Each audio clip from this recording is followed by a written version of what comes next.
여러분 평안하십니까? 오늘도 말씀과 함께 주님의 은혜 가운데 거하시기 바랍니다. 오늘 말씀은 민수기 27장입니다.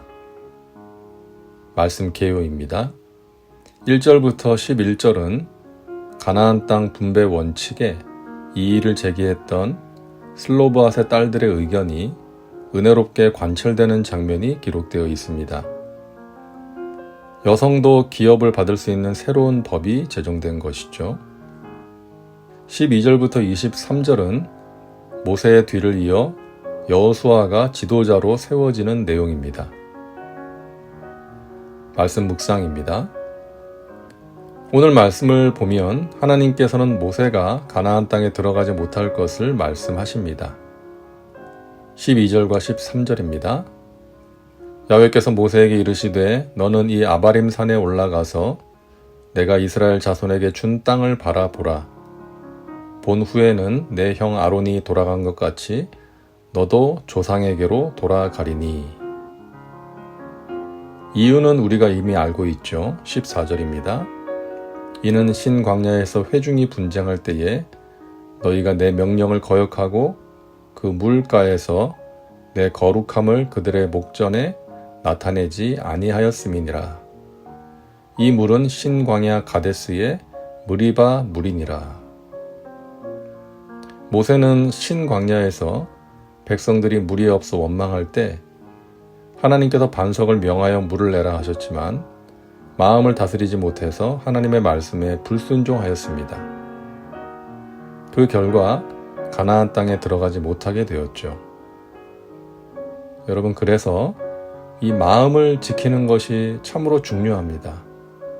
특히 지도자는 마음을 지키는 것이 가장 큰 과제가 아닌가 생각합니다. 화가 나고 실망이 되고 낙심이 될 때 그 마음을 하나님의 도우심으로 지키는 것이 중요합니다. 그렇지 않으면 모세처럼 실수할 수 있기 때문이죠. 그리고 하나님께서 정하신 모세의 때가 거기까지였습니다. 모세는 이스라엘 백성들을 애굽에서 이끌어내어 광야 생활을 하는 동안 지도자로서의 사명을 감당했고 그 이후는 여호수아의 몫이었던 것이죠. 가나안을 정복하기 위한 전쟁을 치르고 땅을 분배하는 것은 여호수아가 감당해야 할 사명이었던 것입니다. 한편으로 생각하면 그 나이 많은 모세가 그 전쟁까지 수행했다면 얼마나 힘들었을까. 하나님께서 모세를 사랑하시고 생각하셔서 그렇게 하신 것이 아닌가라는 생각도 듭니다.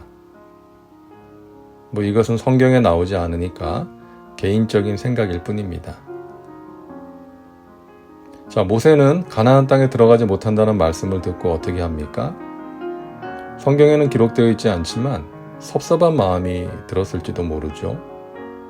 여러 가지 생각으로 힘들었을지도 모릅니다. 하지만 모세는 자신의 개인적인 감정을 앞세우지 않습니다. 하나님의 뜻을 인정하고 받아들입니다. 순종합니다. 그리고 가나안 정복이라는 중차대한 일을 앞두고 지도력의 공백이 우려되어 자신의 뒤를 이을 지도자를 세워달라고 간청합니다. 15절부터 보실까요? 모세가 야훼께 여짜와 이르되 야훼, 모든 육체의 생명의 하나님이시여 원하건대 한 사람을 이 회중 위에 세워서 그로 그들 앞에 출입하며 그들을 인도하여 출입하게 하사 야훼의 회중이 목자 없는 양과 같이 되지 않게 하옵소서.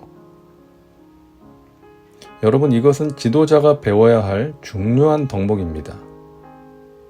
첫째, 하나님이 정하신 자신의 때가 언제까지인지를 알고 깨끗하게 물러나는 것입니다. 둘째, 자기 당대만을 생각하지 않고 후대를 생각하는 것입니다. 자기 자신보다 하나님의 공동체와 하나님의 양들을 먼저 생각하는 것입니다. 그들이 목자 없는 양같이 되지 않도록 하나님의 공동체가 상처받지 않고 흔들리지 않도록 최선을 다하는 것입니다.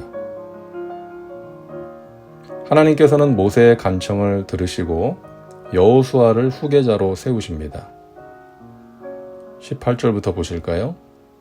야훼께서 모세에게 이르시되 눈의 아들 여호수아는 그 안에 영이 머무는 자니 너는 데려다가 그에게 안수하고 그를 제사장 엘르아살과 온 회중 앞에 세우고 그들의 목전에서 그에게 위탁하여 내 존귀를 그에게 돌려 이스라엘 자손의 온 회중을 그에게 복종하게 하라.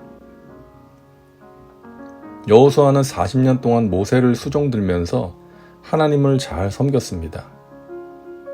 충성스러운 참모요 하나님의 종이었습니다. 하나님의 영이 함께하는 믿음의 사람이었습니다. 그래서 가나안 땅을 정탐하고 나서 부정적인 보고로 인해 백성들이 통곡할 때에도 믿음의 선포를 했던 것이죠. 그리고 그동안 여호수아는 여러 전쟁에 나가서 싸웠고요. 그 싸움을 승리로 이끌었습니다. 가나안 정복 전쟁을 수행하기 위해 적합한 사람이었습니다. 한마디로 준비된 지도자요, 검증된 지도자였습니다. 무엇보다 하나님께서 세우신 지도자였습니다. 모세는 위대한 지도자였죠. 사람들은 모세를 대체할 수 있는 모세처럼 위대한 지도자가 없을 것이라고 생각했을지도 모릅니다. 그러나 하나님께서는 여호수아를 준비하셨습니다. 여호수아는 그 시대에 이스라엘을 이끌 가장 합당한 사람이었습니다. 하나님께서 세우시는 지도자, 하나님께 순종할 줄 알고 엎드릴 줄 아는 지도자라면 충분한 것입니다. 하나님께서 힘과 지혜와 용기를 주시고 사용하시는 것입니다. 오늘날 많은 교회가 힘들어지는 이유가 무엇입니까? 지도자의 문제일 때가 많지 않습니까? 자신이 아니면 안 되는 것처럼 그 자리에서 물러날 줄 모르고 개인적인 욕심을 버리지 못하고 하나님의 뜻에 순종할 줄 모르는 지도자가 하나님의 공동체와 백성들을 힘들게 하고 상처를 주는 경우가 많이 있습니다. 이 리더십의 이양이 정말 중요합니다.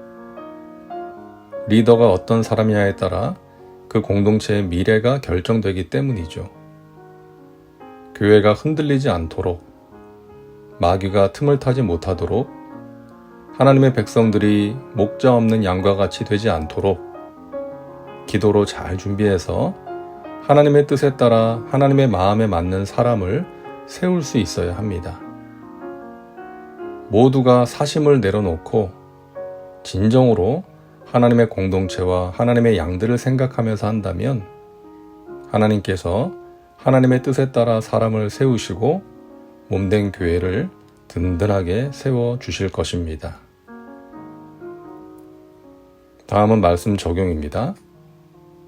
오늘 말씀을 통해 당신에게 주시는 메시지는 무엇입니까? 당신이 리더의 위치에 있다면 아름답게 물러나기 위해서 필요한 것은 무엇입니까? 이제 기도합니다. 사랑과 은혜가 풍성하신 하나님, 오늘도 말씀과 함께 살게 하시니 감사합니다. 우리의 교회가 하나님을 주인 삼고 따르는 건강하고 행복한 교회 되게 하여 주옵소서. 교회의 리더들이 하나님을 두려워할 줄 알게 하시고 하나님의 교회와 양들을 진정으로 사랑하는 자들이 되게 하여 주옵소서. 예수님의 이름으로 기도하옵나이다. 아멘. 오늘도 말씀과 함께 은혜 가운데 거하시기 바랍니다. 여러분 사랑하고 축복합니다.